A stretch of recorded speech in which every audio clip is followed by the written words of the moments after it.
This is Take That. Shankar Aiyar, welcome. I'm in a fighting mode. People like Khera are like Georgie Porgy. Georgie Porgy putting in pie, kissed the girls and made them cry. And when the boys came out to play, Georgie Porgy ran away. Jawans are lions. And as Falkenhayn famously said, they're led by donkeys. एक गांधीवादी आदमी, एक नेहरूवादी आदमी अपने आप को संतुलित नहीं रख पाते हैं और मैं बोलूं तो अपना आपा खो देते हैं कि ऐसी भाषाएं आ जाती हैं. As a young Hindu voter, if I were to identify like that, why should I align myself with Congress? I think you should go to a psychiatrist. Why did the Congress party? Just 1 second. If you ask me a question, you'll have to wait for my answer. You've interrupted me and I think it's very unfortunate. Why does Shankar Aiyar always speak the Pak line? I had said इस आदमी में कोई संस्कृति नहीं है, कोई सभ्यता नहीं है. और फिर मैंने कहा कि ये बड़े नीच किस्म के आदमी हैं. और अगले दिन क्या होता है? मोदी जी 3 मर्तबा गुजरात में कहते हैं कि मणिशंकर अय्यर जो कि ब्राह्मण है, उन्होंने कहा है कि मैं नीच जात का हूँ. My question is, why would he? I'm answering your question.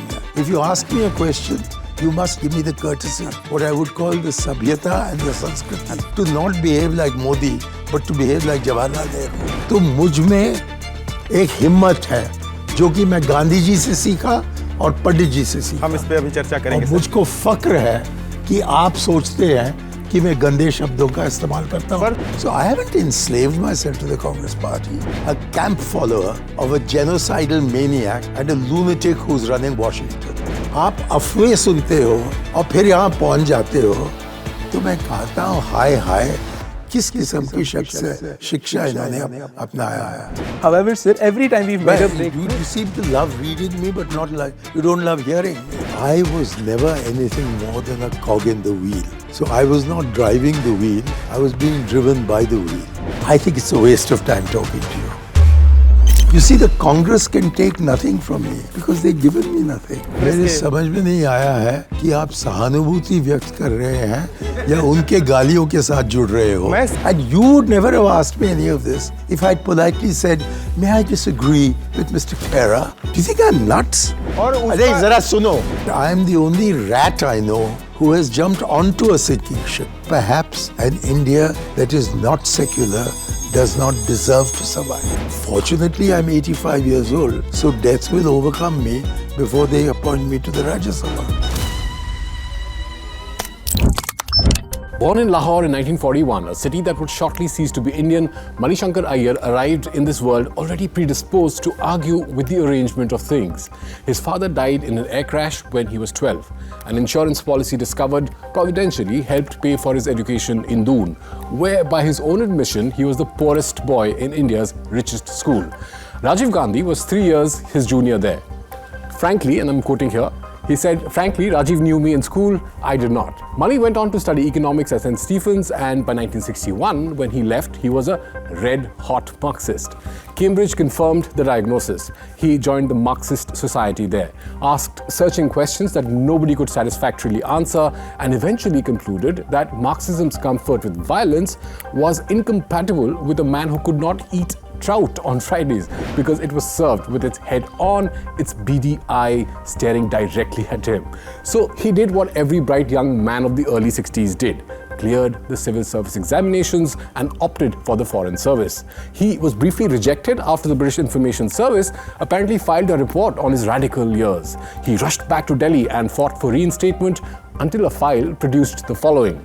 I have heard good reports of Shankar Aiyar. He may be taken into the foreign service. Signed, Jawaharlal Nehru, 23rd October 1963. 26 years in the Foreign Service followed, including a posting as India's first Consul General in Karachi, a role that requires an equal measure diplomatic skill and a very particular kind of nerve. In the late 80s, he found himself in a corner of the Prime Minister's office drafting Rajiv Gandhi's speeches. He resigned from the IFS in 1989, won his first Lok Sabha seat 2 years later, and went on to serve across 5 ministries. Of all his causes, none consumed him more than Panchayati Raj, his 4th child, he called it. The constitutional amendments that institutionalized grassroots democracy across India bear, in no small measure, his fingerprints. He has 11 books to his name. He has been suspended from his own party.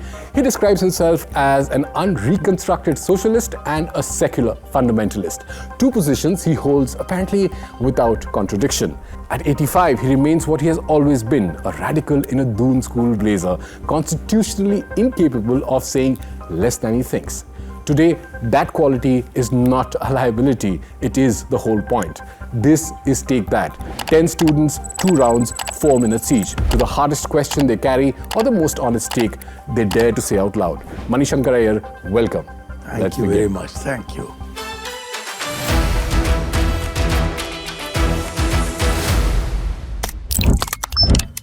Namaste, sir. Namaskar. My name is Aryaman. I am a student of grade 11. Sir, you have stated that you are a Nehruvian, a Rajivian, but not a Rahulian.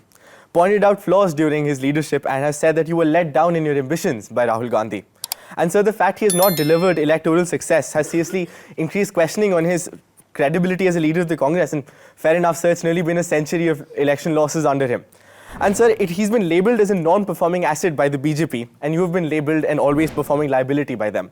So when these labels are put on you and your party and your party's leadership and accepted by a large part of the country, do you really believe that Rahul Gandhi is an effective leader for the Congress? Oh yes, because without the Gandhi family, the Congress will simply disintegrate. The only reason why anyone becomes a congressman is that he accepts the leadership of the Nehru Gandhis. Otherwise, there is no other reason why they should be part of a party which is, for the last 12 years at any rate, completely failing to win any election. And to go back to my own political career, through most of the time that I've been in politics, which means from 1989 till today, most of the time the Congress has not been in power. So you don't go into the Congress in order to be in office. You go into the Congress because you believe in an ideology, and you believe that that ideology is personified in a family which is quite remarkable for producing Motilal Nehru, Jawaharlal Nehru, Indira Gandhi, Rajiv, and now Rahul. So the reason why I said that I'm not a Rahulian is that he's 30 years younger than me. I mean, he's just a little older than you. So I don't know him. How can I be a Rahulian when I not only don't know him, but he deliberately keeps me away from him? So Rajiv, on the other hand, embraced me, and he's earned my lifelong gratitude. And so has Sonia Gandhi, because when her husband died, I don't think she much approved of me earlier. But when her husband died, she took it upon herself to put her hand, they say in Hindi, ki haath mere kandhe par lagaya. So if it hadn't been for her, I'd have never become a cabinet minister. Sir, but despite your current endorsement for Rahul Gandhi, you've stated in public that MK Stalin or Mamata Banerjee are integral to the India alliance itself. And so then do you feel that Rahul Gandhi is not capable of leading the alliance? I think he's entirely capable. So then why haven't you endorsed him? Well, because I don't think the major party in such an alliance should have the leadership of the alliance, because it creates a lot of jealousy among the smaller elements. And of these, I think MK Stalin is the most suited. A, because he faces no challenge from the BJP in his home state. So he doesn't have to waste any time dealing with BJP issues. Second, he has been the chief minister twice over. He's the son of a chief minister. And he's put his son in a position where he can lead the party. So he has the time to deal with the India alliance. Secondly, he actually has an answer to the single biggest problem facing India, which is the north-south divide. Did you know that Tamil Nadu is growing at over 11% per annum? That is almost double the Indian rate of growth. So we'll continue this in the next round. Good morning, sir. My name is Morning. Anthad Nagpal. I'm a student at the British School, and I'm in class 12. So I want to talk to you about your book. In Confessions of a Secular Fundamentalist, you argue that secularism must be defended uncompromisingly as a matter of constitutional morality, not just electoral convenience. But today, Indian politics is deeply shaped by identity-based mobilization, whether it's religious, whether it's caste-based, or regional. Do you think Congress's firm, principled version of secularism failed to emotionally connect with large sections of voters who felt their religious identity was central to their public life? And in trying to remain constitutionally pure, did the party become politically distant? First, thank you very much for having read my 20-year-old book. That's very, very flattering to know that a book that was written and published before you were born is still being read by somebody. Definitely.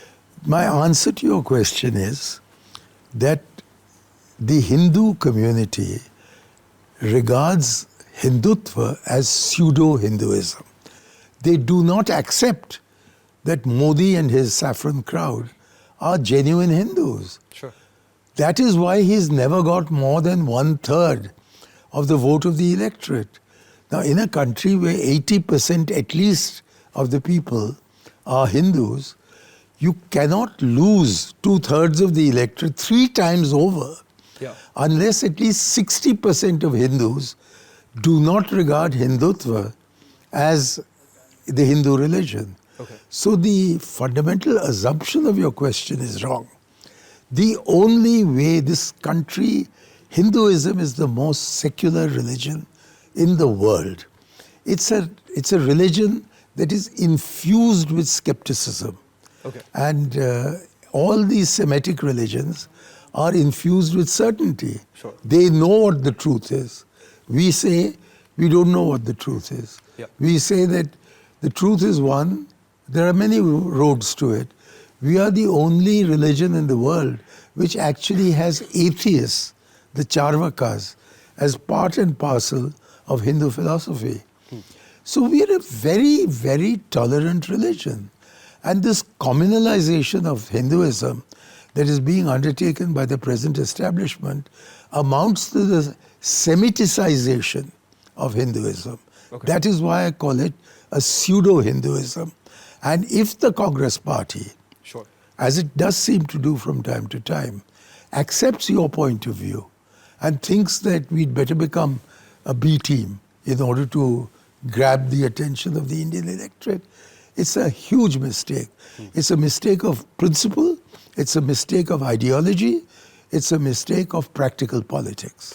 And finally, how do you respond to critics who say that Indian secularism, as articulated by leaders like you, sometimes sounds like equal respect, less like equal respect for all religions, and more like selective minority appeasement, thereby fueling the very reaction it sought to resist?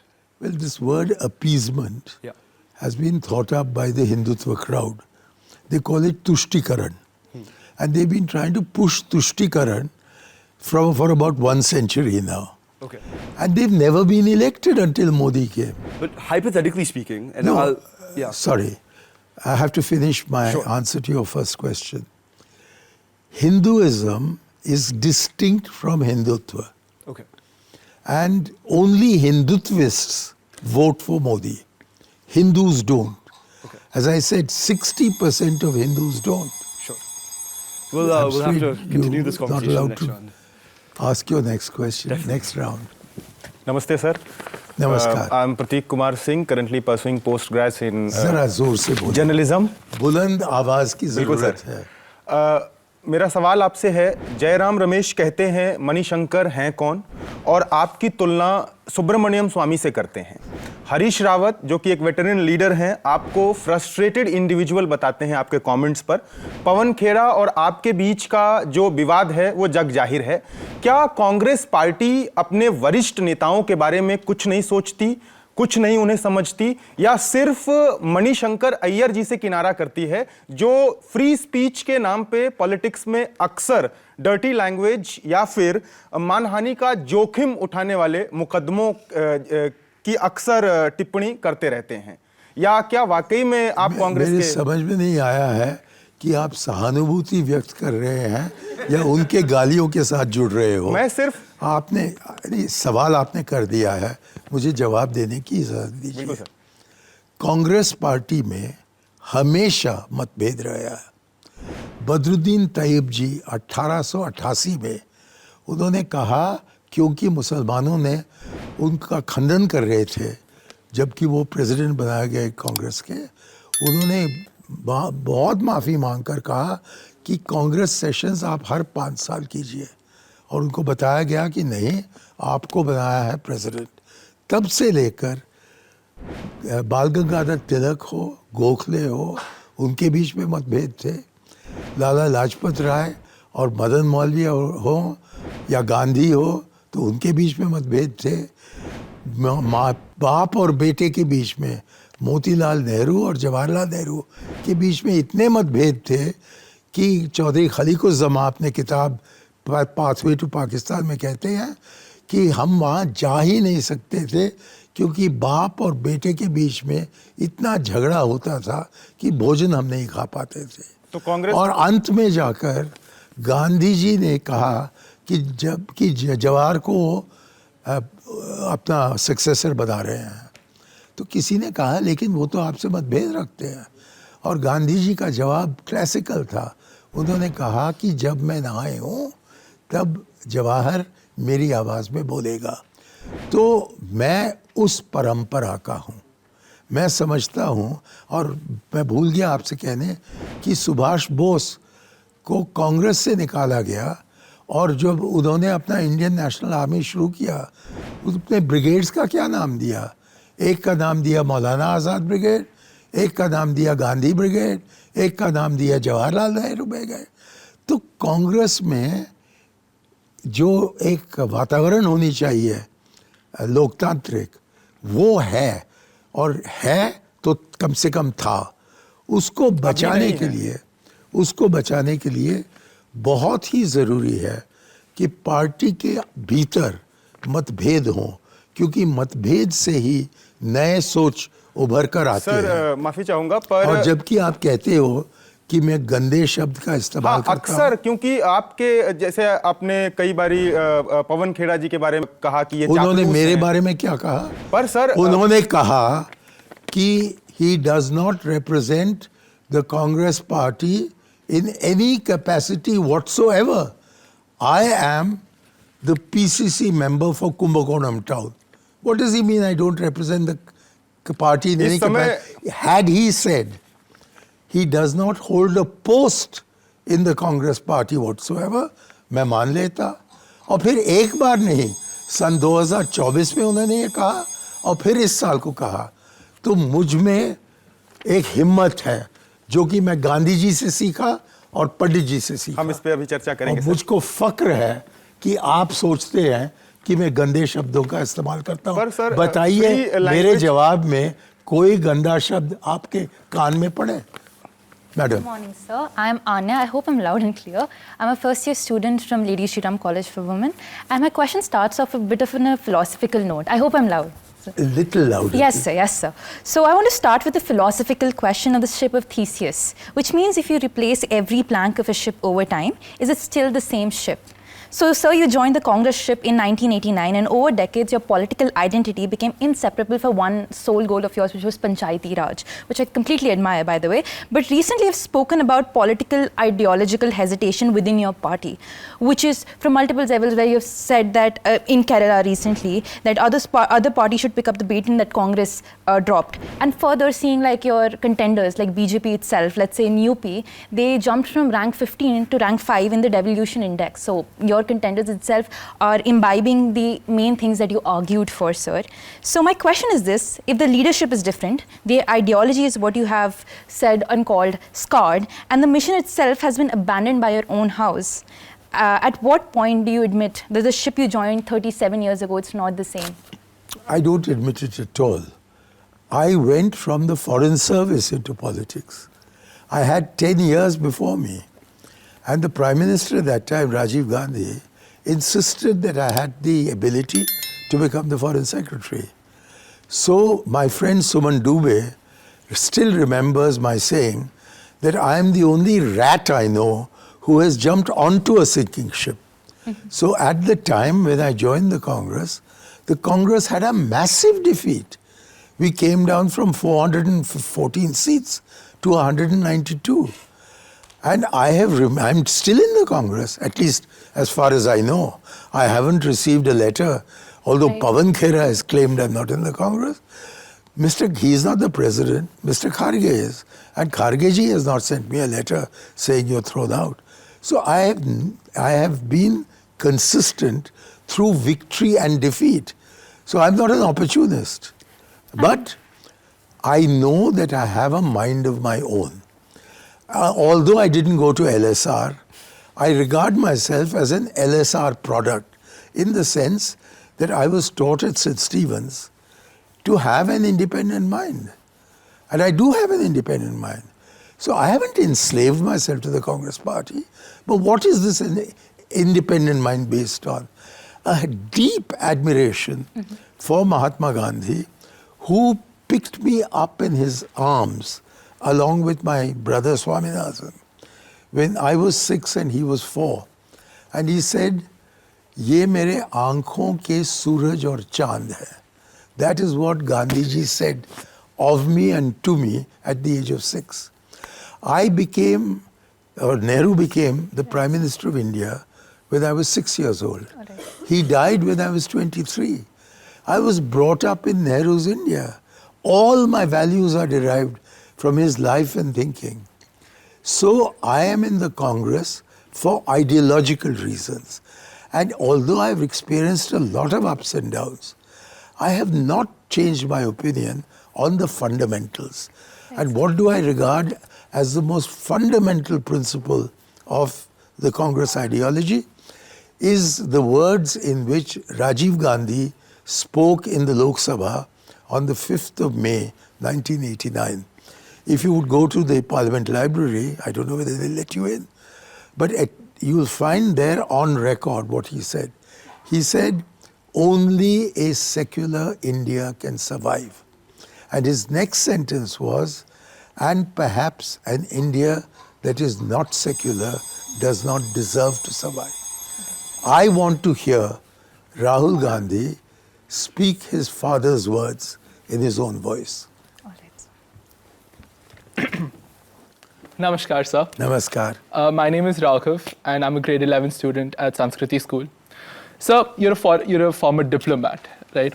But so you consistently at international forums across, and even in Pakistan, downplay terrorist attacks. More than that, so you advocate for peace talks, as is believed in the Nehruvian idea of foreign diplomacy, right, sir? But sir, every time, right, so not recently, in 2012, so you asked the Indian people to forget 26/11 because there's a 26/11 every day in Pakistan, right, sir? So hasn't this idea of peace talks consistently over 6-7 decades failed India? So again and again, Vajpayee, when he went in 1999 from his bus trip, in 5 months, sir, we had a war. More than 400 Indian soldiers were dead. So Pathankot, the mastermind behind that, was released in 2010, right, sir? And there are examples of this throughout Indian history, sir. Do you not think the Nehruvian idea of foreign policy has failed this country? On the contrary, what we are seeing today makes me ashamed. Imagine our being on the side of a maniacal genocide and of a man who's off his mind, the President of the United States. We have to remember that we were, under Nehru, a really influential world power. The Korean War was brought to an end by our being the chairman of the Neutral Nations Repatriation Commission. The Indochina talks were brought to a conclusion by Krishna Menon being in Geneva, although he was not invited to be at the talks. And that is why we were made the chairperson of the International Control and Supervision Commissions in the 3 Indo-Chinese countries. We were called upon when the attack on Suez took place by the Israelis, the French and the English in 1956. We were the ones who were called upon to bring peace in Congo when Patrice Lumumba was assassinated. So your assumption that there was something wrong is first to be disabused. Second, today, we went into Shashi Tharoor and others, took the message of Pahalgam all over the world. At the end of the day, only 2 countries have accepted our position that Pakistan was officially behind the Pahalgam attack. One is a terrorist state as recognized by the United Nations, Afghanistan. The other is headed by a war criminal, Benjamin Netanyahu. 191 out of 193 states have not accepted the Modi version of Pahalgam. Not only that, you brought to me various instances. They're all true. But has our dialogue with Pakistan ever been sustained? Has it ever been uninterrupted and uninterruptible?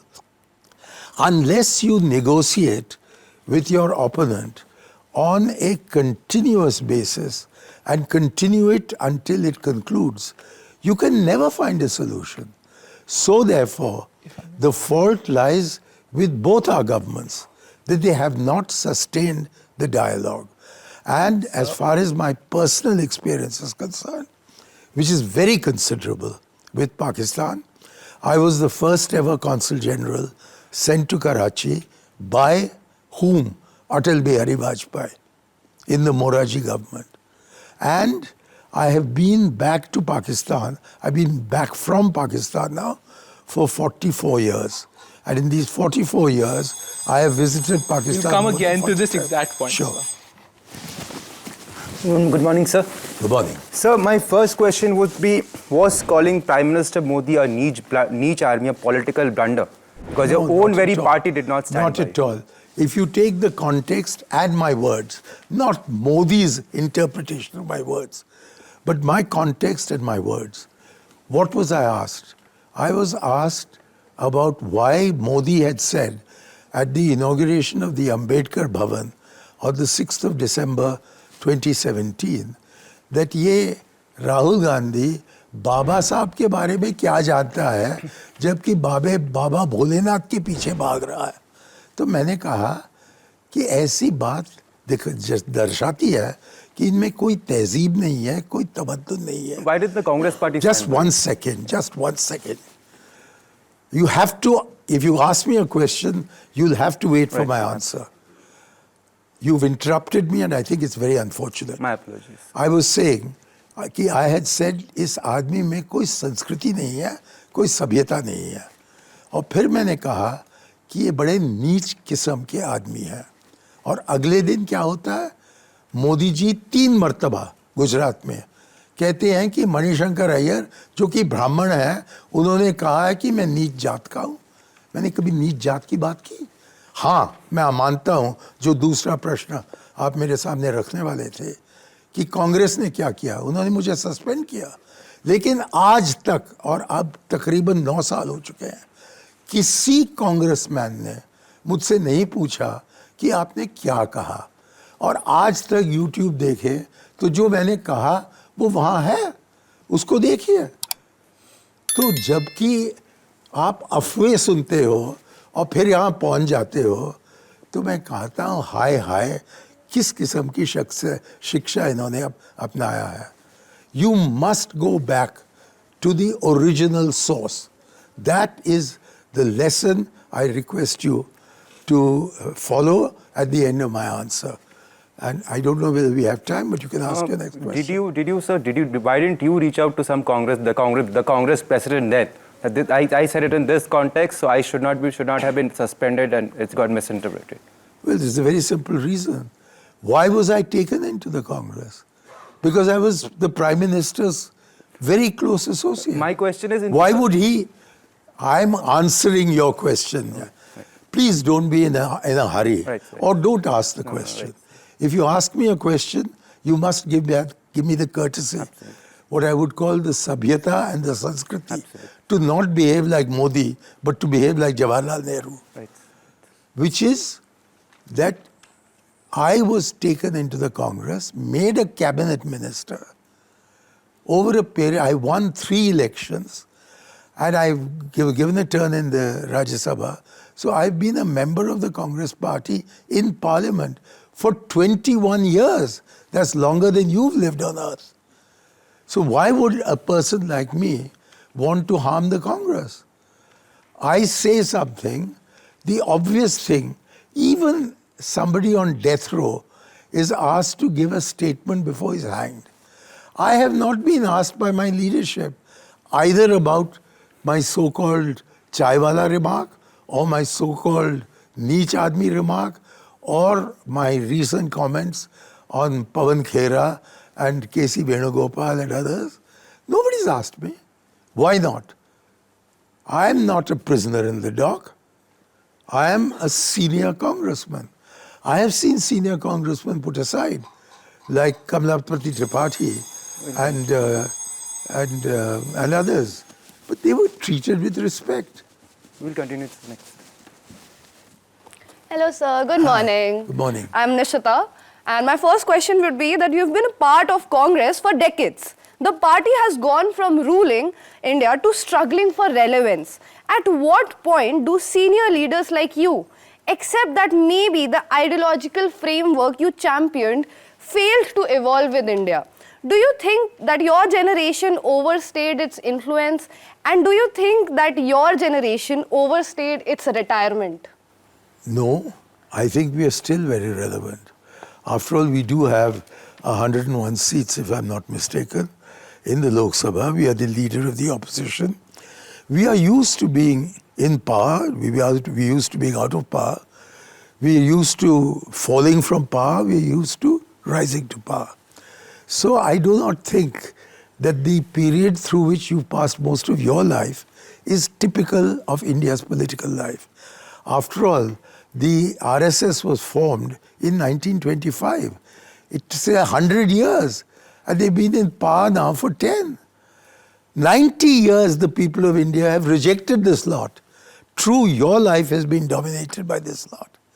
But it's not India. They all know that Hindutva is pseudo-Hinduism. So my question was not regarding party itself, but the senior leaders that run these parties. Because I am a young individual and personally, I would want to see more youth politicians. And okay, so tell me 4 issues that you think concern me and what are you willing to do, work for it? I believe that you should be brought up in a secular India. That is the most important.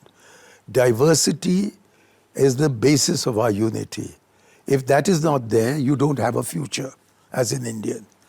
The second very important thing is to regard our responsibilities towards the poor as our highest priority, not Adani and Ambani. The third is to have an independent foreign policy, not to become, as we've now become, a camp follower of a genocidal maniac and a lunatic who's running Washington. That's what we've become.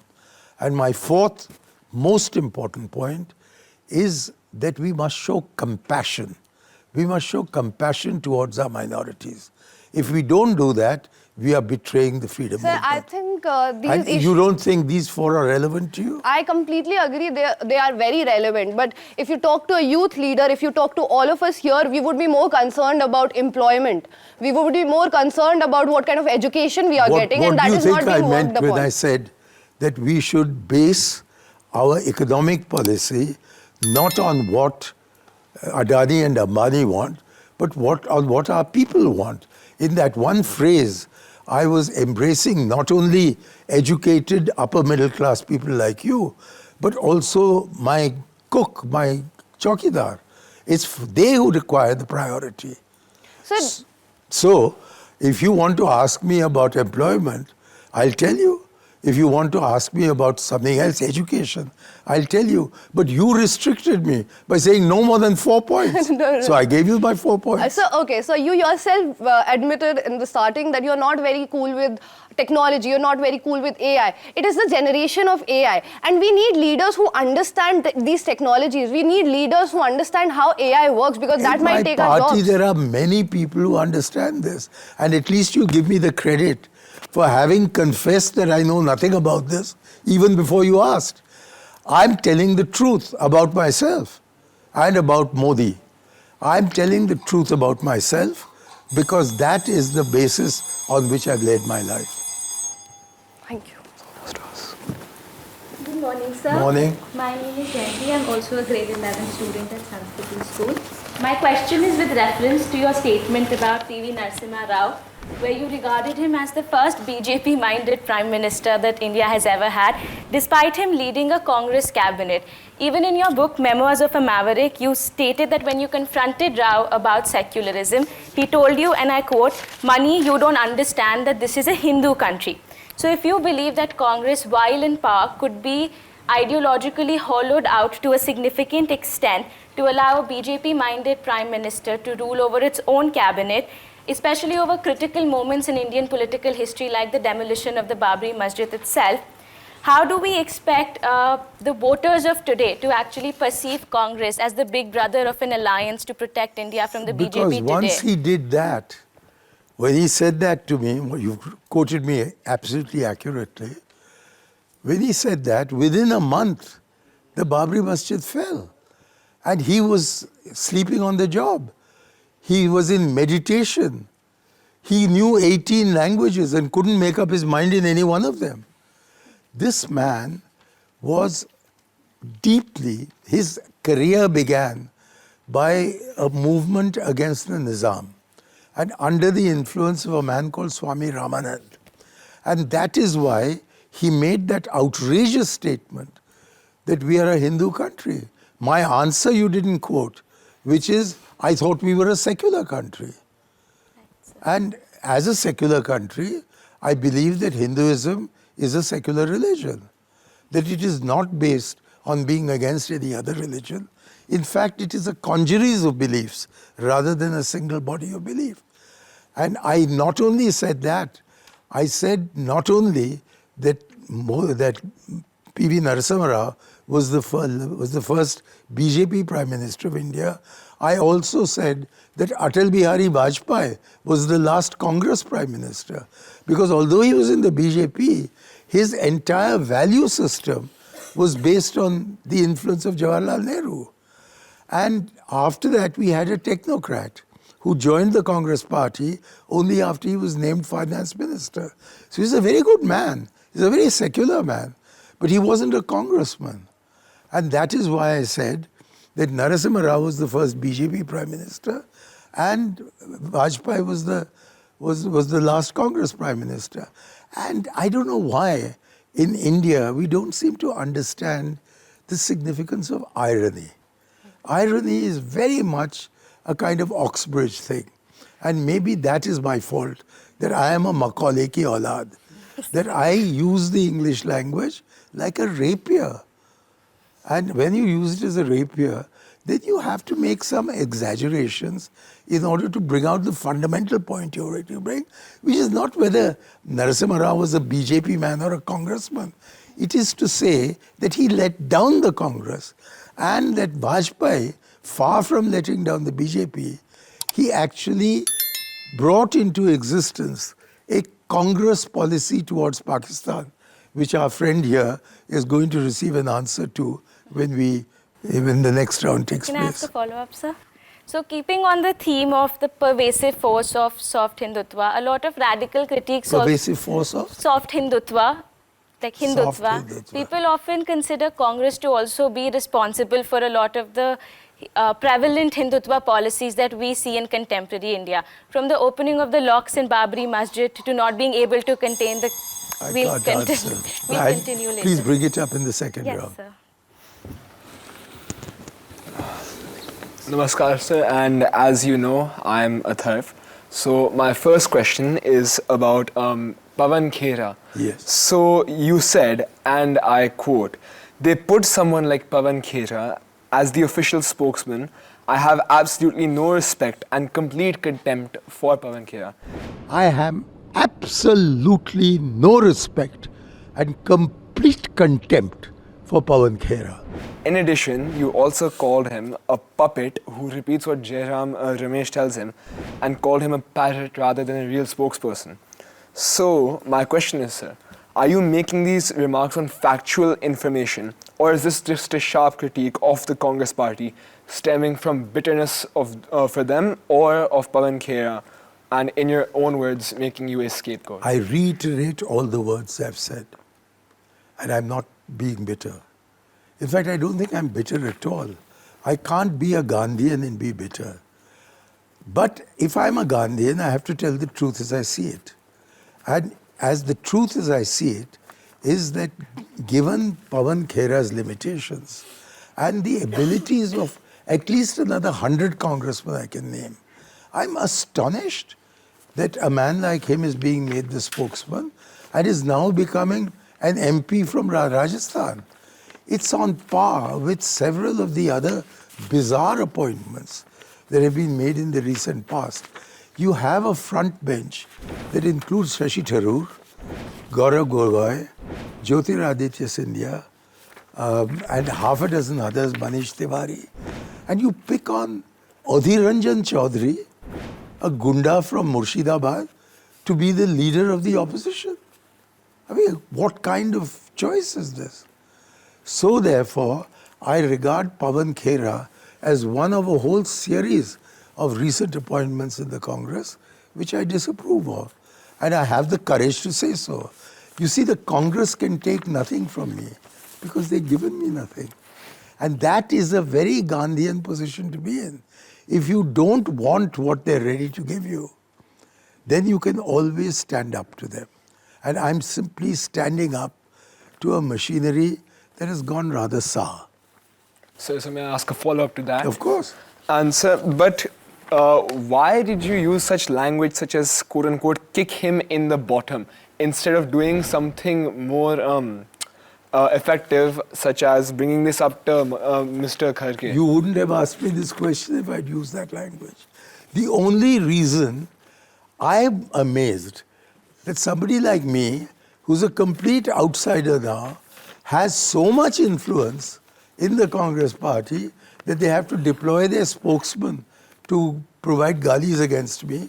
And you would never have asked me any of this if I'd politely said, may I disagree with Mr. Khera? Do you think I'm nuts? I am a politician, and I've learnt, because I was 10 years in a boarding school, how do you deal with a bully? You become more aggressive than him. People like Khera are like Georgie Porgy. Do you know the poem? Georgie Porgy, pudding and pie, kissed the girls and made them cry. And when the boys came out to play, Georgie Porgy ran away. So Mr. Khera is now running away. Sir, one more thing to that. Mr. Pawan Khera, sir, does this stem from any personal experience with Mr. Pawan Khera? Yeah, it stems from, in 2024, his having gone on record openly referring to an interview I gave 2 months earlier that the Congress, that I don't represent the Congress in any capacity whatsoever. Time is up, sir, but we'll be following up. Thank you. Namaste, sir. My name is Chirag, and I'm a student at the University of Delhi. Yes. My question is about personal capacity and not, it's not about personal capacity, and it's about political structure. India being one of the youthful countries where 65% of the population is under 35, yet our major political parties across ideologies continue to be led, advised and intellectually shaped by predominantly leaders who are in their 70s and 80s. Your political counterpart, the Bharatiya Janata Party, has informally followed a 75-year age norm for ministerial roles in recent years, except for Narendra Modi. Should Indian politics consider a formal or informal retirement norm, as exists in many professions, and as you've often spoken about the structural reform within the Congress, would you support a constitutional amendment within parties mandating age-based leadership transition, including applying it to yourself? No, I think that would be ageism. Because every young person, including yourself, is one day going to be 80. So it's not as if you're going to lose whatever abilities you have. You'll be gaining them as you go along. You're today below 20. Tomorrow, not tomorrow, but towards the end of the century, you'll be my age. Do you want to be discarded at that time after 80 years of experience? No. Therefore, I don't think ageism should be put along with sexism and casteism and communalism as an evil that should be excised from the party constitution, not included in it. And it is not as if we don't have young people. We have a lot of young people, and a lot of them have immense talent. So you nurture the old and you take advantage of experience. So there's no contradiction. Since the independence movement, now I know you know very little about the independence movement because it's been thrown out of our textbooks. But in the independence movement, did you know that people like Jinnah were called the Young Guard? That Jawaharlal was called the Young Guard? That Subhash Chandra Bose was called the Young Guard? And the Old Guard consisted of people like Dadabhai Nauroji and Bal Gangadhar Tilak, and not these people. And therefore, always we have tried to combine the enthusiasm of youth with the wisdom of experience.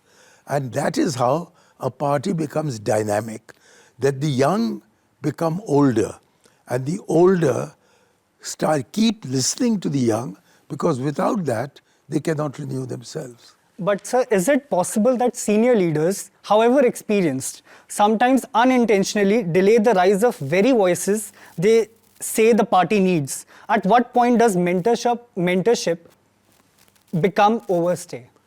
Mentorship becomes irrelevant the moment the youngster who requires a mentor becomes himself a mentor to himself and to those younger than him. So there is no cutoff point. It's a continuous stream. It's often been said that you can't step into the same river twice. So what is happening is that there is a process. A party which was founded in 1885 has a lot of dead people. It has a lot of people like me who should be dead but are somehow alive. And it has younger people, inshallah you, who will come in and give some new ideas to us. Everything, there is a process of rejuvenation, but that does not require being disrespectful to people who've given their lives to nurturing this party. Not at all, sir. Thank you. Thank you. Hello again, sir. Sir, right now to one of my friends, you just said that you use exaggeration as a rapier for emphasis in the English language. Sir, in a similar light, is that why your party, including you, always say India Alliance? Because the A, sir, does stand for alliance. And sir, you, I feel, do need to emphasize the fact that this is an alliance, because in Jharkhand, it's the Mahagathbandhan. In Kerala, the United Democratic Front. In Maharashtra, the Mahavikas Aghadi. In Manipur, the Manipur Progressive Secular Alliance. In Tripura, the Secular Democratic Force. In Tamil Nadu, Secular Progressive Alliance. In West Bengal, the Secular Democratic Alliance. Sir, is this truly a cohesive political alternative, or is merely united by the fact that it opposes one singular leader and has no real tying factor to it? No, I think that's a very simplistic examination. What is necessary is that if the electorate is fractionated, then the only way of establishing an alternative establishment is by bringing them together on a common platform, which essentially means a consensus on who is to be the face to be projected. So who is the face to be projected? In my opinion, for the India bloc to succeed, as I said in answer to someone else's question, I think M.K. Stalin would be the most appropriate for two reasons. Actually, for 6 reasons, if you read my frontline article, but I'll give you only 2. One is that he's the only leader in India who's not challenged by the BJP. So he doesn't have to guard his flank. He will be up front. The second is he has a solution. More federalism. We need, in place of a union of states with federal features, a federation of India with unionist features. And that is what he's proposing as the solution to the north-south divide. So I would like to point out that he's been, in the last 2 years alone, he's been alleged of the 1,020 crores KN Nehru scam. He's been alleged of hoarding over 30,000 crores in his family during his tenure. So he's a man who's numerous times in his own state been declared corrupt by the opposition, been declared corrupt by the people of his own state where he is elected right now. So do you think a man with such allegations is capable to lead this opposition alliance in your eyes? In politics, you learn how to face allegations. You've just seen what happened on the Kejriwal case. Merely because some gossip monger says you made 30,000 crore doesn't mean you made 30,000 This was his son-in-law. That's not a gossip monger. Even him, you produce a proof. You go to a court of law, file an FIR, fight a case, convict him. And I'll agree with you. But on the basis of somebody claiming 30,000 crore and somebody saying 60,000 crore, if you expect me to believe these rumors, sorry, you're knocking at the wrong door. So let's go away from rumors. Then I want to quote your words now, sir. You said that you were let down in your ambitions by Rahul Gandhi. You said that you were let down in your ambitions by Rahul Gandhi. In your ambitions. Your ambitions as a politician, you were let down by Rahul Gandhi. You said that you feel like you were thrown like a soiled tissue paper compared to what Rajiv Gandhi did with Kamalapati Tripathi. He was treated with dignity when he was cast aside. Compared to that, you compared yourself to a soiled tissue paper. You said that in 2013, Rahul Gandhi praised you. In 2014, again, in front of the entire AICC, he praised you, singled you out as a blueprint for the Congress. So since then, nothing has emerged from you in the party. You have been silenced, you've been sidelined. So why are you still in the party then? I'm still in the party because of Nehru, because of Gandhi. Sir, but isn't that because of Rajiv? Era? No, the party is an institution. It's not an individual. And although one individual may have treated me like soiled tissue paper, his own father kept me as one of his closest associates. So the personality does not matter. It is what the institution stands for, or ought to stand for, that matters. Thank you, sir. Good morning, sir. Nice to see you again. In our last conversation, we talked about secularism, and I was about to give an example of, actually, let me put this hypothetically. Hypothetically, if I was a young Hindu voter who genuinely felt that my religious identity was being marginalized, whether through debates around temple control, minority right politics, or what I perceive to be selective secularism, because I think a lot of Hindu voters feel that their rights are almost being taken away in the name of secularism. And it fuels a reaction that the movement itself sought to resist. As a young Hindu voter, if I were to identify like that, why should I align myself with Congress? I think you should go to a psychiatrist. Okay. You are in an 80% majority. What is this victimhood that you're demonstrating?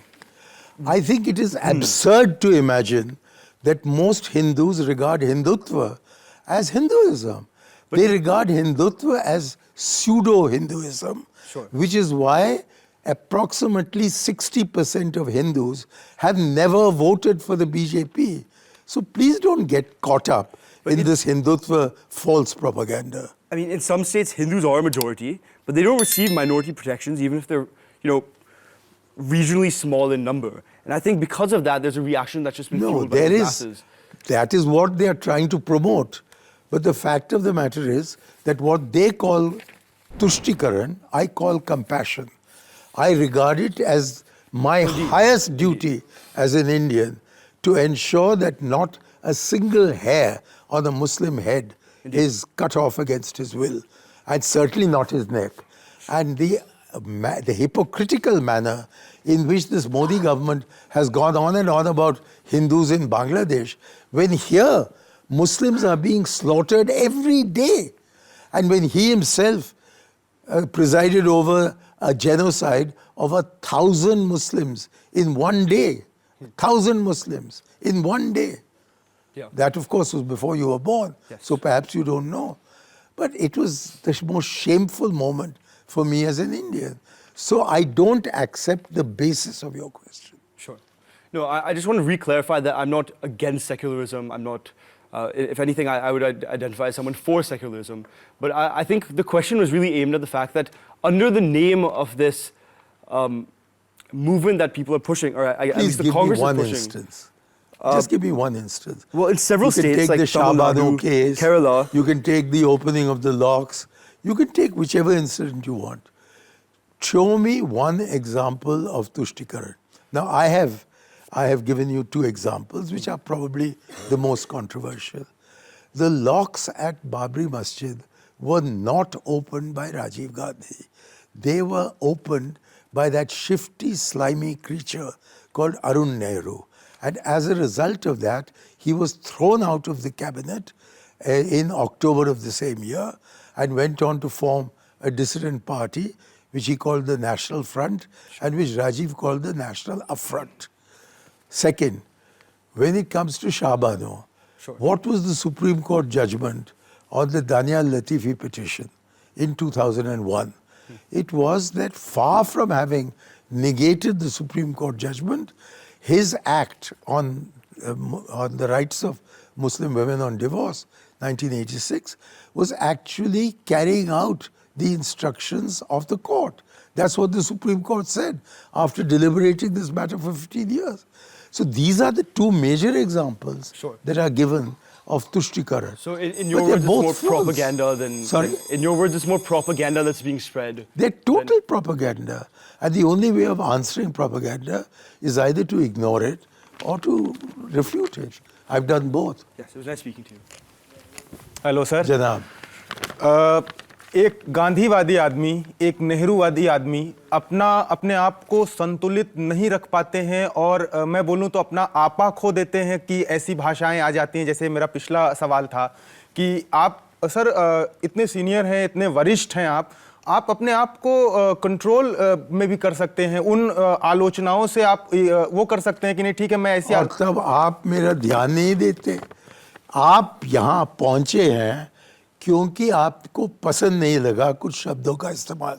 यदि मैंने उन शब्दों का इस्तेमाल नहीं किया होता तो इस प्रोग्राम में ही आप नहीं बोला। नहीं सर, मुझे क्योंकि आप बहुत एजुकेटेड हैं सर और डिप्लोमेट रहे। कुछ उदाहरण दीजिए। सर मैंने पहले भी बताया पवन खेड़ा के बारे में जो स्टेटमेंट थे प्रधानमंत्री के रिलेटेड। मैं कहता हूं कि उसको मैं दोहराने को तैयार हूं। पर सर हम आपसे वो उम्मीद नहीं रखते ना सर। आप क्यों नहीं रखते हैं? आप डिप्लोमेट। मैं तो तुम्हारे जैसे व्यक्ति हूं, लेकिन आपसे कोई 60 साल ज्यादा। लेकिन मैं भी नौजवान था और मैंने भी सीखा है। आप अभी भी नौजवान ही हैं बिल्कुल। मुझको लगता है कि मैं हूं, लेकिन राहुल जी नहीं समझते हैं। कितनी सर फ्री स्पीच जो है पॉलिटिक्स में, भाषा की अभिव्यक्ति अगर मैं बोलूं, मेरी भाषा खराब हुई जबकि मोदी ने कहा मेरे बारे में नहीं सर, कितने झूठ। मैं आपसे प्रश्न कर रहा हूं अभी, और क्योंकि मैं जिस तरीके से बताया कि आप उसका जवाब मैं दे रहा हूं कि जबकि राजनीति का भाषा गिराया गया था, नीचे लाया गया था। अरे मुझको बोलने दो, आपका सवाल मैंने सुन लिया है। मैंने कहा कि जबकि राजनीति की बोल को नीचे किया गया था और बिल्कुल गटर में लाया गया था, तब मैंने कहा कि ये वही हो रहा है जो मेरे साथ हो रहा था स्कूल में जबकि मैं 8 साल का था। कि एक ही चीज़ करना है इन लोगों से कि उनको दिखाना है कि हम भी तुम्हारा भाषा इस्तेमाल कर सके। आप जानते हो, और अरे जरा सुनो, आप जानते हो क्या मोदी ने मेरे बारे में कहा कि मैं पाकिस्तान फॉरेन मिनिस्टर को घर बुलाया क्योंकि मैं अहमद पटेल को मुख्यमंत्री बनाना चाह रहा था और कि उनसे षड्यंत्र रचा रहा था कि उन पर मैं सुपारी निकालूं। अब ये क्या माफिया भाषा। सर तो उनका जवाब उन्हीं के तरह दिया जाए तो ये गांधीवादी कैसे हुआ? गांधी जी तो कहते थे कि नहीं, आप अगर कोई आपको एक गाल पे थप्पड़ मार रहा है तो आप दूसरा गाल उसके आगे करिए। तो उन्हीं के शब्दों में जवाब देना किस तरीके से गांधीवादी होता है? कि एक बार लग गया तो दूसरे को भी लगने दो। अब मेरे दोनों तरफ चोट लगा है, एक आपके तरफ से और एक पवन खेरा के तरफ से। सर आपके हिसाब से कितनी अभिव्यक्ति की आजादी पॉलिटिक्स में होनी चाहिए भाषा की? मैं कहता हूं कि बहुत होना चाहिए। लेकिन जब तक कि मोदी जैसे लोग हों तो गंदे शब्दों का इस्तेमाल करना लाजमी हो जाता है। वो करेंगे तो हम भी करेंगे, फिर आप भी बोलोगे। हाँ, यही मैं कह रहा हूं। तो वो मैं सर फिर वो कॉन्ट्राडिक्टरी हो रहा है। ठीक है, आप कहिए, ये आपका सर सोच है। एक और मेरा प्रश्न है इससे। आप मुझे सोच सकते हैं कि ये कोई गांधीवाद नहीं है, ये नहीं, तो बस मैं ये नहीं कह रहा हूं सर। हिपोक्रेट और एक आप कहते हम्बग हो है। कि मैं गांधीवादी आप हूं, कहिए मैं जो कहना नेहरूवादी है। हूं। आप ये बात खुद कहते हो कि मैं गांधीवादी हूं, मैं नेहरूवादी हूं, लेकिन ऐसे गांधीवादी नेहरूवादी व्यक्ति से हम उम्मीद नहीं रखते कि आप जिस तरीके की भाषा कभी कभार हो जाती है। आपको भाषा से क्या मतलब है सर? समाज में उसका हम मायना क्या के उसका पीछे संदेश जाइए। जाएगा सर? मायने के हमारे पीछे नहीं, देश को बिल्कुल निचला दिखाया जा रहा है। सर, ये देश जो तो जा रहे प्रगति कर रहा है हैं इस समय भाजपा के तरफ से, तो वो तो विश्व गुरु बन रहे हैं। I think it's a waste of time talking to you sir. आप क्योंकि आप बस बिल्कुल लगे हुए हैं। आप क्यों एक नीले शर्ट में आए हो? कोई क्या कहते हैं सर? भगवा अगर सा? मैं नहीं, अगर मैं सवाल ऐसे कुछ पूछ लूं तो आप मुझे भी भगवा बता रहे हो, जबकि हाँ, मैं कह रहा हूं कि आप मेरे साथ शिष्टता के साथ न बात करें तो मैं आप ही के तरीके से जवाब दूंगा। मैं सर बहुत पोलाइटली आपसे जानना क्यों? चाह रहा था। आपने कहा किया, आपने कहा कि आप गंदे शब्द इस्तेमाल करते हो। ये सभ्यता है क्या? Sir Good afternoon. Again. Good afternoon. I'm so delighted to see you after that last performance. Coming back to my last question, I was reading your work, and there you mentioned something you which was. just read- Yes, speak sir. a I'll little just read louder. louder. Right. So I read about something extremely transformative that you talked about in your work, which was the IPI pipeline, which was Iran, Pakistan, India pipeline. Yeah. Right? You mentioned in your work, you had Musharraf's back, you had Iran's cooperation, you had financing, you had all the technical aspects sorted out. But when you returned back from Tehran and Islamabad, your own prime minister asked you to slow down. And further, I'm quoting you directly, sir. The PM mentioned that neither US or ILSA, but it would have taken a child to spot that the stumbling block was US objections. And months later, you were removed from the portfolio. So in your conclusion, after 20 years, your words in the end were, we are where we were. So particularly regarding the pipeline, either it was right, wrong, viable or not, you believed it was India's path to strategic autonomy.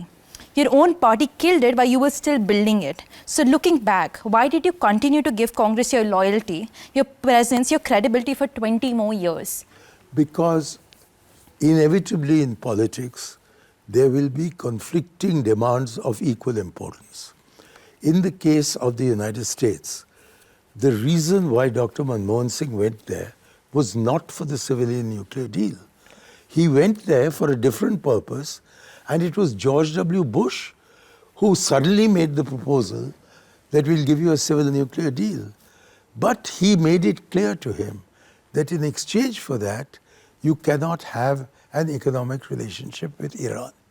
Now, you have to ask yourself, which was more important for India?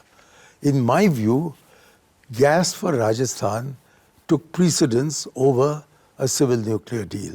In Dr. Manmohan Singh's view, a civil nuclear deal took precedence over gas from Iran. In the event, I didn't get the gas from Iran, and he didn't get 1 unit of nuclear electricity from America. It's now more than 2 decades.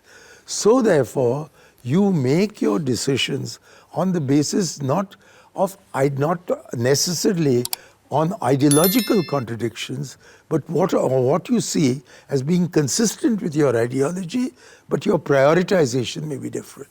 But sir, then it did fail off in 2009. It did fall apart, the pipeline as well. If we'd had the pipeline, Right. Mr. Trump would be blowing it up today. 100%. So therefore, they have gone from sanctioning it to actually bombing it. Now, who can anticipate that a madman will come to power in the United States of America? So, but coming back to the whole idea of the ideology of what you were trying to put in front, you were carrying this idea of strategic autonomy at that point. You were trying to vouch for an Asia grid, which would have been the grid of peace in aspect of Pakistan as well. It was neglected by your party. You were shunned out. Your position was given to someone else who was considered to be a pro-US politician. Now, again, your party did betray you at that particular point. Why did you still plan on staying in the party and still continue to vouch for it? Because there's no other party which combines secularism with denying gas from Iran. There's no other party. They all deny secularism, and they will all fall in line with the United States.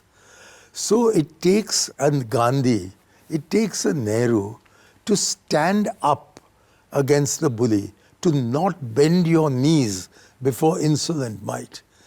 And I belong to the tradition of standing up. I even stood up to your colleague. The fact of the matter is that there are two types of politics. The politics of compromise and the politics of principle. All right. And I belong to the latter school. Understood. Thank you so much. You have said this again here, sir, and you've said this in the Frontline magazine. So you want uninterruptible dialogue with Pakistan. However, sir, Pakistan is not a rational state actor that we can persuade diplomatically, sir. Pakistan is run by a military, industrial, jihadi complex, sir. It is not just a fighting force. It is the reason the Pakistani military controls a large part of them. Sir, across Pakistan's major cities, all real estate is army funded, all prime real estate, oil, gas, and the list goes on and on. So they control a major part because of the India threat that they have to sustain. So anytime there will be any real peace, sir, the Pakistan military will lose a lot of their power, a lot of their influence, which makes them so influential in the Pakistani circuit. Therefore, sir, it is not just the military, it's not just defense budgets which will go down. It is their entire control over a state which will go down. How will they ever or even want peace with a country like India, which is literally the only reason they're still in power? Pakistan's healthcare is failing, their economy is failing, their agricultural practices are 30, 40 years old, and they used to be ahead of India in all of these sectors, say some 50 years ago. More than that, so you talked about how Nehru's peacemaking efforts, yes, sir, spectacular peacemaking efforts across the world. However, so what did they actually yield India in times of need? In times of need, Pandit ji had to write a letter to a state which you, in your words, call born in sin, which you state is born in sin, to request armaments during 1962 Israel.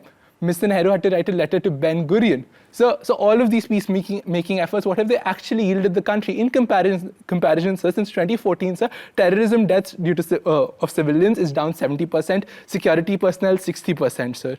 So don't you think the 2014 onwards Modi ideology has done the country better than the previous 10 years? And of course, we have examples throughout. Pahalgam happened in Nehru's time.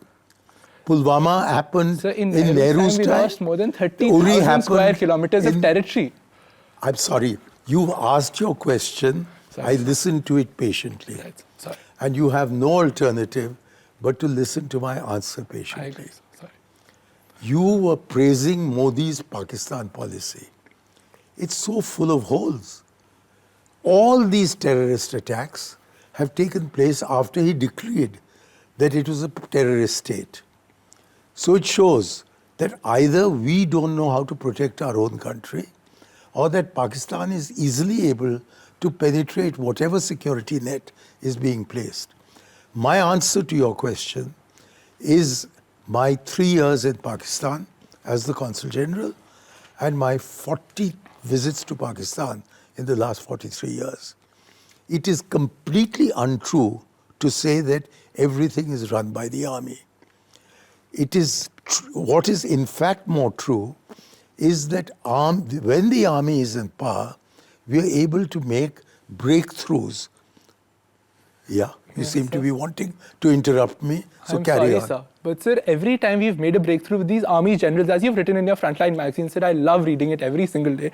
However, sir, every time we've made a breakthrough... You seem to love reading me, but you don't love hearing me.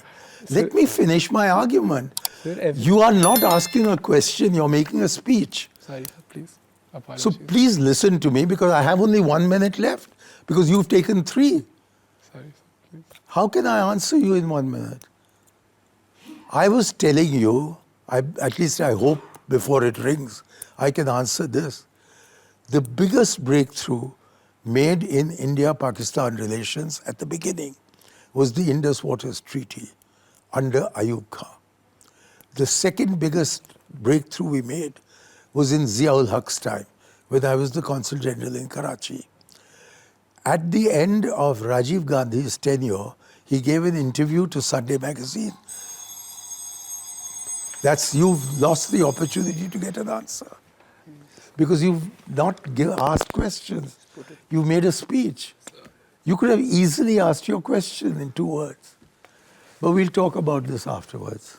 Good to see you again, sir. Sure. Sir, first of all, I want to introduce also myself. I'm also a Fauji kid, so I have to ask you this question.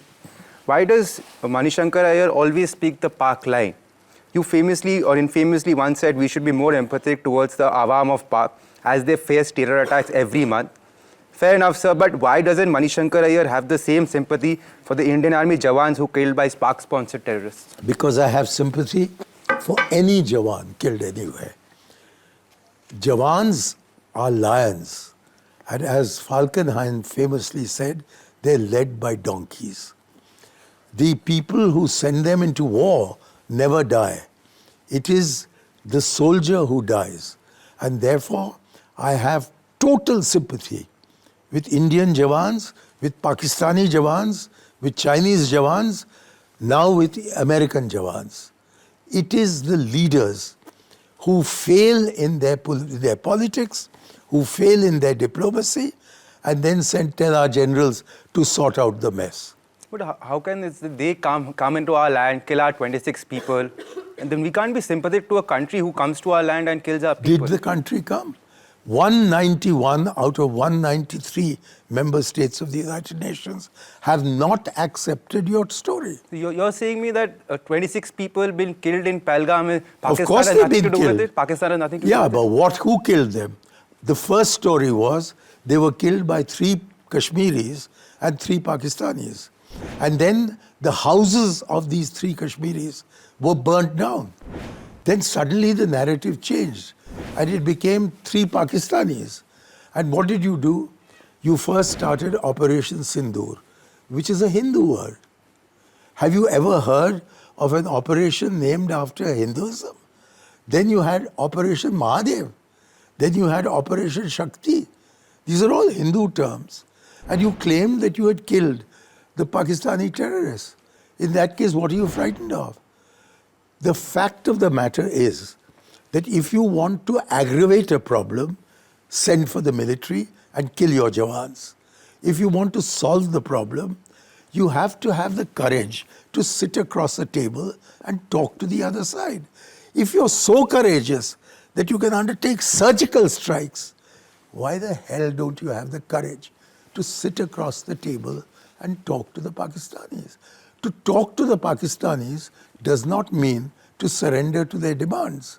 The only way, the Prime Minister keeps saying, diplomacy, dialogue, with everybody except Pakistan. But talks are there on and the you DG say you're a level. Fauji's son. I'm proud of you. But I don't think you should limit yourself to Fauji thinking. You think Fauji I'm thinking not India a is a problem? Fauji's son. You're thinking of Fauji I'm a thinking chartered accountant's son. And therefore I believe in dialogue. I believe in diplomacy. I believe in negotiation. I believe in the essential good that exists in other people. Now, in the case of Pakistan, unlike you, and probably unlike your father, I have actually lived among them. I have experienced them. And I find they are an extremely affable people. My father has not lived in Pakistan, but he's killed a few terrorists for sure. I think that's more important. He's probably killed a few Pakistan terrorists, Pak-sponsored terrorists. He may have. I haven't killed anyone. Not a So you are saying in terrorist, Pakistan nor a terrorists can come in, non-terrorist. they can But kill our that does people, not and we mean- must talk and do dialogues with them. Why can't you talk to stop people from becoming terrorists? Why can't you talk to stop Indian Jawans from dying? Why can't you talk? What's your problem? Right, thank you. Hello again, sir. Hi. How are you? I mean, how are you by now? I'm fine, I'm fine. Cool. So I think everybody has already asked about the chai wala thing and the neech kisam ka aadmi thing. So, but you have constantly and repeatedly made such statements. So your statements about Narendra Modi has repeatedly triggered controversies, right? So when the same pattern of statements repeatedly ends up energizing his supporters and inviting comments on Congress itself, do you ever stop and ask yourself, is my criticism strengthening democracy or strengthening the very leader I oppose? It's certainly strengthening my case against a leader I oppose. And that is all that matters to me. I don't think my words are so strong as to defeat the Congress. They've got an army. They've got an army of Pawan Kheras. They can say what they want about me. I'm one person. I'm one person standing against a phalanx that earlier did not contain any Amazons, But I'm discovering now that there are Amazons in that phalanx.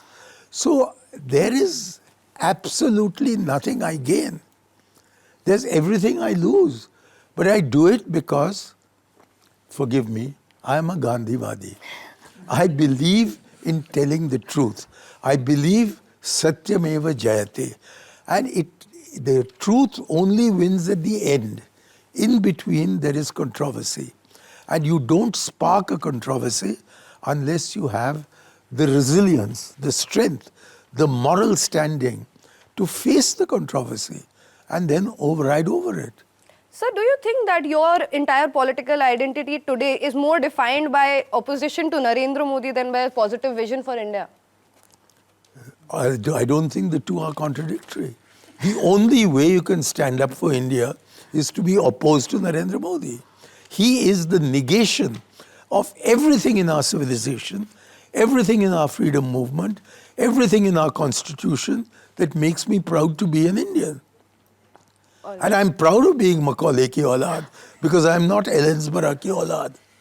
So in the previous one of your answers, you mentioned that Congress party has democracy in it. That is why you have internal conflicts going on. Do you think that this internal democracy itself is the reason that Congress is not winning in the country's democracy? I think it's one of the contributory reasons that there has been an absence of dissent within the party, because if there is dissent, the dissenter is either marginalized or actually expelled.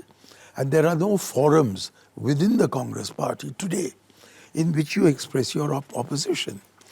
During the freedom movement, at all Congress meetings, all resolutions were put to the vote. And no resolution was ever carried unanimously. Sometimes the gap between the votes for and against were as little as 50 or 75 out of 1,000. So it is through dissent that the Congress party grows. And when you have an absence of dissent, then the Congress party doesn't stagnate. It starts deteriorating. And I think one of the reasons why we are in the mess in which we are today is because there is inadequate room for dissent. And one of the victims of that is myself. And I accept that.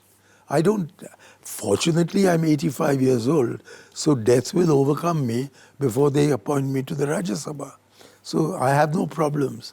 But when I was a younger man, I was exactly the same. I've always been in problems with the Congress party. Thank you.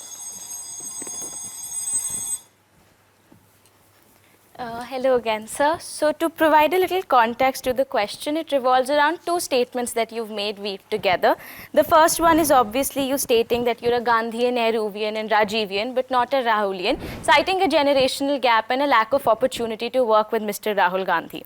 The second statement is when endorsing M.K. Stalin to be the leader of opposition, you said that the country needs a leader that talks about secularism and federalism issues. However, many in the party and in the country also regard Rahul Gandhi's Bharat Jodo Nyaya Yatra as the most authentic return to Nehruvian secularism, walking 6,600 kilometers from Manipur to Mumbai, talking about Mohabbat ki Dukaan in a climate of religious polarization in the first place. And in fact, this is a yatra that mirrors your own Ram Rahim Yatra in 1990, all based on the idea of religious tolerance and Hindustan ke logo aapas mein prem karo. So do you think that when you distance yourself from Rahul Gandhi as a leader and as a personality, it contradicts with the general perception of viewing Rahul Gandhi as to be a leader that revives Nehruvian secularism and does an injustice to the legacy of your own Yatra? Before you run out of time and I run out of time, I went 8 times to join the Bharat Jodo Yatra. I was at Kanyakumari, I was at Malappuram, I was at Indore, I was in Alwar, I was in Faridabad, I was in Delhi, I was in Pathankot, I was in Jammu, I was in Kashmir. Why? Because I thought that the Bharat Jodo Yatra was the best expression of Nehruvianism and Gandhiism that Rahul Gandhi had ever undertaken. But what has been the follow-up to it? Next to nothing. That's why I'm disappointed.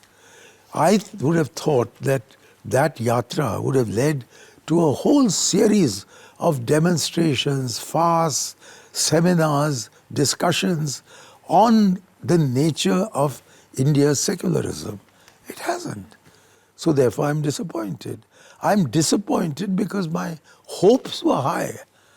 I saw Rahul Gandhi in Kashmir in that snowstorm, waving away the umbrella, and as the snowflakes fell on him, orating, saying all the things that I would have loved to hear him say. I thought this is the moment of rejuvenation. But instead, what has happened? So therefore, I trust the India alliance, or what I would call the India bloc, if you don't like the word alliance to be used twice. The India bloc is the only way of bringing the Congress to power. And the only way of rejuvenating the Congress is to come to power. So I am entirely in favor of the Congress coming to power, knowing full well that the Prime Minister will be Rahul Gandhi. I'm quite ready to accept all that. I'm sure that I will not be a minister in that government. So I am not asking for myself, I'm asking for my country. And my country needs to be rescued. It's not the Congress that needs to be rescued. It's the country that needs to be rescued from this awful 12 years that we've had as a pseudo-Hindu country. It's pseudo-Hinduism. This Hindutva is a perversion of everything that Hinduism stands for. So therefore, I am fully in favor of the revival of the Congress. But I believe it cannot be done except when we are in power. And to come to power, we need the India Alliance. And to bring the India Alliance together, we need someone other than Rahul Gandhi as the president. And my suggestion is it should be M.K. Stalin. Right, so thank you. Namaste once more, sir. And sir, in our last interaction, you stated you learned how to stand up to bullies. I'd like to quote episode 2 of your podcast, quote unquote, "If we can't respond politely and firmly to dissidents, then we failed." Now, in light of your comments and your provision of varying historical examples ranging from the Lal Bal Pal Congress split to Netaji Subhash Chandra Bose's resignation in 1938, arguing that even in the party today, dissidence remains very important. However, sir, you stated that the party collapsed when Indira Gandhi broke it due to dissidence. Sir, do you believe in today's day and age dissidence is actually helping the Congress? You yourself displayed the effect of dissidence through the example of Indira Gandhi's emergency. In a time where the Congress is suffering repeated electoral blows, do you seriously believe dissidence, which has weakened the party electorally as we've seen, is the best route for the Congress to achieve their goals? I wish you'd put your question more succinctly, because I'm sure the audience is as confused as I am as to what you want to know. Shall I restate it? But I accept every word I've said. I stand by every word I've said. And it seems to me that the essence of what I've said is that the Congress survives on the basis of dissidence. And that if dissidence is closed down, then we suffer the fate of Indira Gandhi after the emergency. Incidentally, when the emergency was on, I was a civil servant. And even as a civil servant, I totally opposed the emergency. So, I don't believe in authoritarianism of any kind. I don't approve of communalism of any kind. I don't believe in casteism of any kind. And I certainly do not mix up nationalism with jingoism and chauvinism and xenophobia, which is what is happening now. Nationalism means being proud of who I am. Not saying, I'm not him, I'm not him. It certainly does not mean joining a genocidal maniac like Netanyahu or wanting to fall at the feet of a lunatic like Trump. Is that India? No, sir. So therefore, I'm rescuing India from Modi. I'm rescuing a man who only killed 1,000 persons in a day. Whereas Netanyahu has succeeded in killing 70,000. Sir, But the question was not about Netanyahu or... No, ask me your question. But Sir, please make it short so I Sir, can answer. Yes, sir. Just ask the question. Do you seriously believe dissidence, which is and has weakened the party in the past, is the best route for the Congress to achieve their goals? What did you say? Sorry? Do you believe dissidence is the best route for the Congress to achieve their goals? Absolutely. Because the past shows it. And my article gave examples that started in 1888 and came down to 1947. Indeed, they came down to the present to show you that it is only a party which is able to tolerate a series of opinions within itself that is able to survive and flourish. So, but might I add, in episode 2 of your own podcast, you said, but, and I quote, but when she, referring to Indira Gandhi ji, broke the party due to dissidence and declared the emergency, What did I say? When she broke the party due to dissidence and declared the emergency. This is taken from your podcast, sir. She being I'm Indira sure Gandhi. I don't remember that.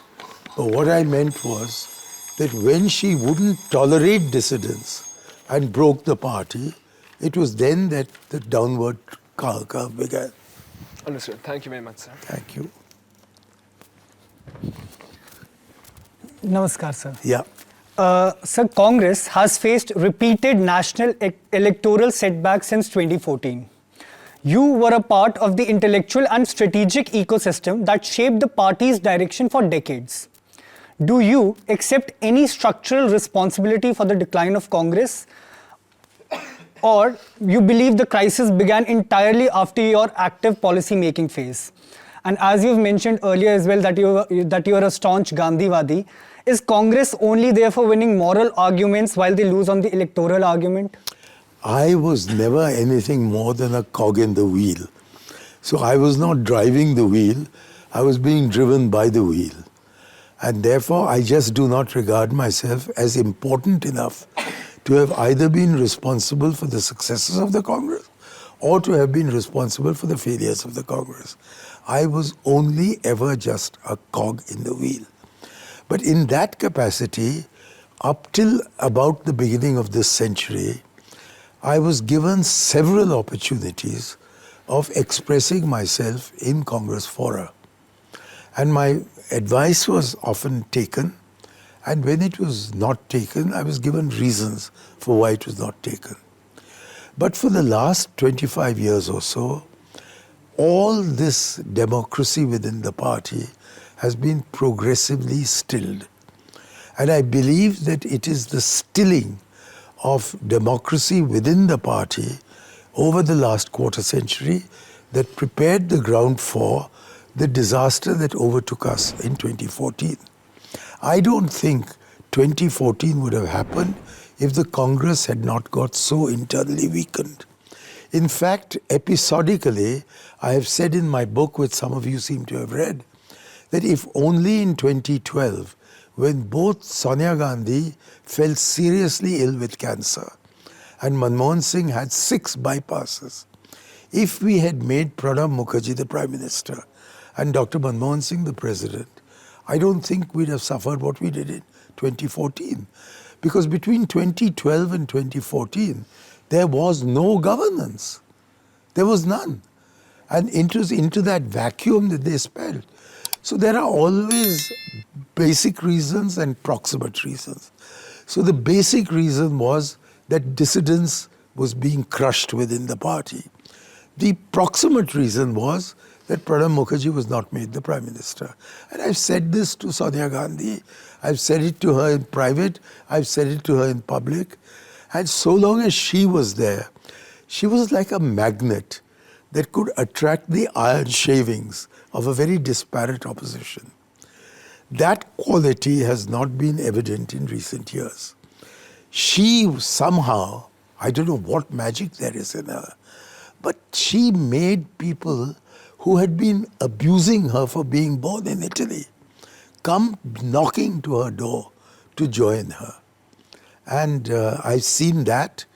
I've also seen what has happened now, where everybody is going away from us, no one's joining us. And that is why I think it is important that since the Congress will inevitably be the biggest party when the India bloc wins? Why do we want the presidentship of the alliance today? If you gave it to a smaller party, and my preference, number one, is Stalin, for 6 reasons that I've given in my frontline article. I'm sure we can consolidate, and if we consolidate, there's no way Modi will remain. Very well. I had one more question time doesn't matter. You ask your question. Sure, Be sir. a dissident. Yes, sir. It's a small one. After decades in public life, if you look back honestly, what is that one political instinct you were right about and one you completely misjudged? I was totally right about recognizing that there is no such thing as an upward sloping curve in a political career. You go up, you fall. But the moment you reach the pinnacle is the moment that your descent to the valley begins. And the moment you hit the floor of the valley, that is when your climb to the top of the mountain also starts. So I think my greatest asset is that I left a career where the upward sloping curve was the destiny of anyone in the Foreign Service, to voluntarily accept a life of great oscillations. And that is the only quality that has enabled me to remain in politics. And as for where I think I failed, is that I did not realize that a time would come when there would be no time left to start climbing. I've reached that stage. I had not anticipated being alive at the age of 85 and being as fit as I am. I know I had to take your help to stand up, but otherwise, I'm in perfect health, I'm in perfect good spirits, and I'm willing to take tribulation, and I'm even willing to take triumph. And the ability to succeed is one that is easy to maintain. The ability to face failure is a very difficult one. Yes. And there my wife has been absolutely invaluable because she has kept the balance. Whenever I was riding too high, she'd pull me down. And whenever I was falling too low, she'd pull me up. So I would say that my most sensible decision was to attend the debate in the Indian Military College when she was 16 and I was 18. I've now known Sunit for the last 65 years. We've been married for the last 53 years. And that is what I think has given me the stability that in life, that the political order did never give me. Wonderful. Thank you. Thank you. Thank you, everyone. I had a riveting time sitting there, listening to all your questions. Sir, I hope you enjoyed yourself. Yes, indeed. What is your takeaway from the show? That this generation is much brighter than mine was. And I therefore see great hope for India in all of them. They're all so bright. They're all so well read. They thought about things. And even if some of them have opinions that are contrary to mine, I'm glad that we have this variety of opinion. It shows that there is dissidence in the younger generation, as there ought to have been in my generation. I particularly enjoyed the poem you recited about fighting a bully. But what were some of the questions that stood out for you? Was there anything that surprised you? Yeah, well, somebody asked me why I am so abusive. And I replied that I was at boarding school from the age of 8 to the age of 18. And in a boarding school, you have to fend for yourself. And there are no end of bullies in a boarding school. And the only way to deal with them was to show bare your teeth, because all bullies, including Mr. Trump, are cowards at heart. And if you show that you're not frightened of them, they, like Georgie Porgy, run away. Well, my audience, I hope you enjoyed yourself as well, just as much as all of us did. We'll see you in the next episode very soon.